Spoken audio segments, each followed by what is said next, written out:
Hi అండి. అందరూ బాగున్నారా? అందరూ బాగుండాలి, అందులో మనం ఉండాలి. ఇంతవరకు నా ఛానల్ని ఎవరైతే సబ్స్క్రైబ్ చేసుకోలేదో దయచేసి ఫ్రెండ్స్ ఒకసారి సబ్స్క్రైబ్ చేసుకోండి. ఒకసారి సబ్స్క్రైబ్ చేసుకొని నన్ను ఎంకరేజ్ చేయండి ఫ్రెండ్స్ ప్లీజ్.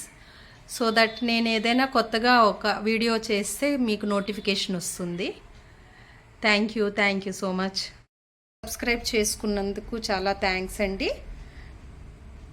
ఇంగ్రీడియంట్స్ ఒకసారి చూపిస్తాను చూడండి. మీకు చికెన్ ఒక 1/2 kg తీసుకున్నానండి నేనైతే. వీటిని శుభ్రంగా చక్కగా నీట్గా కడిగి పెట్టుకోవాలి. చికెను ఇది నేను ఆల్రెడీ కడిగి పెట్టేశానండి 1/2 kg. అలాగే మనకి దీనికి ఇందులో కలుపుకోవడానికి కావాల్సిన పదార్థం కొంచెం పెరుగు, ఒక 3-4 స్పూన్స్ పెరుగు, అండ్ ఒక టేబుల్ స్పూన్ అల్లం వెల్లుల్లి పేస్ట్, మన టేస్ట్కి తగినంత సాల్ట్, గరం మసాలా, జీలకర్ర పొడి, ధనియాల పొడి. అలాగే ఇది చిన్న స్మెల్, అంటే చికెన్ నీసు స్మెల్ రాకుండా ఉండడం కోసం చిన్న పిసర మిరియాల పొడి, పసుపు, కారం, లెమన్ జ్యూస్, ఈ సైజు ఆనియన్స్ అండి, ఒక 3 ఆనియన్స్ తీసుకోండి. గ్రేవీ కోసం నేను ఇక్కడ 2 టమాటోస్, ఈ సైజు, అలాగే ఒక 10 వరకు జీడి పలుకులు తీసుకుంటున్నాను. దీన్ని ఈ రెండింటినీ కలిపి మనం మెత్తగా పేస్ట్ చేసుకోవాలి. ఇప్పుడు దీన్ని కలుపుకుందాం. ఒకసారి చూస్తాను. ఈ అల్లం వెల్లుల్లి పేస్ట్, పెరుగు ఒక స్పూన్ చాలండి, లేకపోతే ఘాటుగా ఉంటుంది, కొంతమందికి మసాలా పడదు కదా. అలాగే ఒక టేబుల్ స్పూన్ ధనియాల పొడి, ఒక టేబుల్ స్పూను జీలకర్ర పొడి, కొద్దిగా మిరియాల పొడి, పసుపు కొంచెం 1/2 టీ స్పూను, కారం మన టేస్ట్కి తగ్గట్టుగా కారం, అలాగే ఉప్పు వేసేటప్పుడు మీరు కొంచెం చూసుకోండి. బీపీ షుగర్లు ఉన్నవాళ్ళు కొంచెం మీకు తగినట్టుగా ఉప్పు వేసుకోండి. అలాగే ఇందులో ఒక టేబుల్ స్పూను లెమన్ జ్యూస్ వేసి దీన్ని ఇప్పుడు మనం బాగా కలుపుకోవాలండి.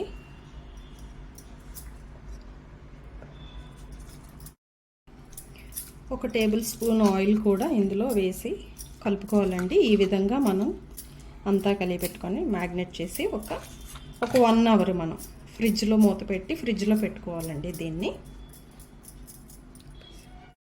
మనం పొయ్యి మీద ఒక ప్యాన్ పెట్టుకొని అందులో కొద్దిగా ఆయిల్ వేసుకొని 2-3 టేబుల్ స్పూన్స్ ఆయిల్ వేసుకొని అందులో కొన్ని ఇందాక చెప్పాను కదా, ఒక 3 మీడియం సైజ్ ఉల్లిపాయలు కోసుకున్న తరుగు అన్నది వేసుకొని చక్కగా వేపాలండి.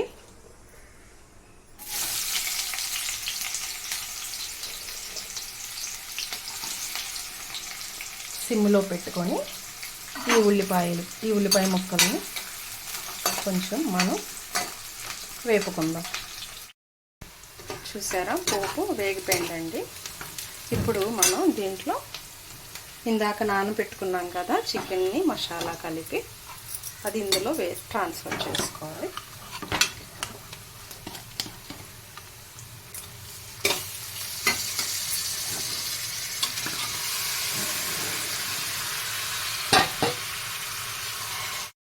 వేసుకున్న చికెన్ని కాసేపు ఒక 10-15 మినిట్స్ అండి సిమ్లో పెట్టి ఉడకనివ్వాలి. చక్కగా మూత పెట్టేసి ఉడకనివ్వాలి. చూసారా అండి, మంచి కలర్ వచ్చింది. ఇలా ఒకసారి జస్ట్ మూత పెట్టిన తర్వాత 10 నిమిషాల తర్వాత మనం మూత తీసుకొని ఒక్కసారి కలుపుకొని కొంచెం వాటర్ అండి, ఎక్కువ అవసరం లేదు, ఈ చికెన్లో ఉన్న వాటరే చాలు మనకి. కొంచెం వాటర్ వేసుకొని మరొకసారి కలిపెట్టి పూర్తిగా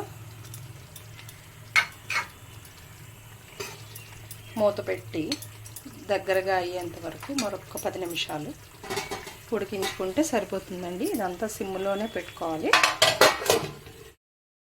చూసారండి, ఆయిల్ ఇలా తేలిపోయింది, అంటే ఆల్మోస్ట్ ముక్క ఉడికిపోయిందండి. ఇప్పుడు ఇందులో మనం ఇందాక కట్ చేసి అంటే టొమాటో 2 అండ్ కొన్ని జీడిపప్పు మిక్సీ కొట్టుకొని ప్యూరీ లాగా జస్ట్ వేసుకోవాలండి. దీంట్లో కలుపుకొని ఒక్క 5 మినిట్స్ అండి ఇది ఈ పచ్చి స్మెల్ పోయినంత వరకు దీన్ని కలుపుకొని చివరగా కొత్తిమీర వేసి దించేయడం అండి. మనం దించేసి వేరే బౌల్లోనికి ట్రాన్స్ఫర్ చేసుకోవచ్చు, లేదనంటే ఇందులోనే ఉంచుకొని సర్వ్ చేసుకోవచ్చు అండి. చూడండి ఎంత నీట్గా ఎంత చక్కగా అన్ని కలర్ఫుల్గా వచ్చిందండి. చూస్తుంటే నేనే ఇప్పుడే తినేయాలనిపిస్తోంది. ఉడికిపోయిందండి, ఆయిల్ తేలిపోయింది. చూసారా, ఆయిల్ పైకి తేలింది అంటే ఉడికిపోయినట్టేను. అండ్ మంచి స్మెల్ కూడా వస్తుంది. చివరగా కొత్తిమీర దీని మీద గార్నిష్ చేసుకొని కొత్తిమీర అండ్ కరివేపాకు గార్నిష్ చేసుకొని దించేయడం అండి. బౌల్లోకి ట్రాన్స్ఫర్ చేసుకుందామండి. ఇప్పుడు ఈ బౌల్లోకి ట్రాన్స్ఫర్ చేసుకుందాం. చూసారా, అచ్చం హోటల్లోని కర్రీలాగే వచ్చింది కదా. దీన్ని మనం రోటీల్లోనికి కానీ రైస్లోనికి కానీ తీసుకుంటే చాలా బాగుంటుందండి. చాలా చాలా బాగుంటుంది. ఒకసారి మీరు ట్రై చేసి చూడండి. చూసి కామెంట్ రూపంలో మీ అభిప్రాయాన్ని తెలియచేయండి. చూసారా ఫ్రెండ్స్, మంచి కలర్ఫుల్గా మంచి చికెన్, వేడివేడి టేస్టీ చికెన్ రెడీ అండి.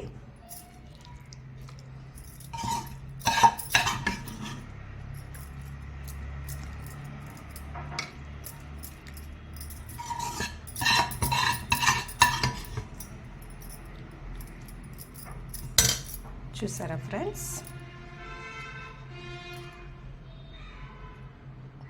Thank you for watching my channel అండి. అందరికీ ధన్యవాదాలు.